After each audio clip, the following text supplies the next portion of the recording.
Pemirsa Pikayunan Denpasar Antuk Side ngelola pelabuhan Sanur Durung Side memargi antar. Duaning masan pemeliharaan pelabuhan oleh rekanan pelaksana proyek Sampun Tinas ring Februari warse kalih tali 4 mangkin.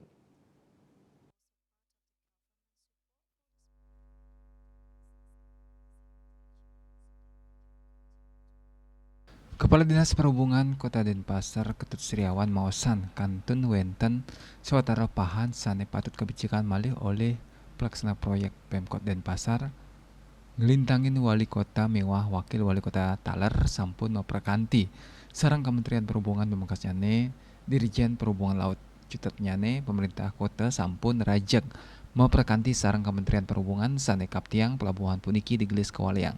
Tapi malih untuk statusnya pindah ke pelabuhan pengumpan lokal. Sane sepatutnya kekelola Pemkot Denpasar. Pemkot sampun sayageng laksana operasional saha pemeliharaan sekadi sane munggah ring Undang-Undang Nomor 23 Tahun 2014 tentang pemerintah daerah bahwa pelabuhan pengumpan lokal dikelola oleh pemerintah kabupaten kota. Anutin rencananya pemerintah merencanakan pelabuhan laut Sanur untuk dokumennya kasiageang oleh Dinas Perhubungan Kota Denpasar.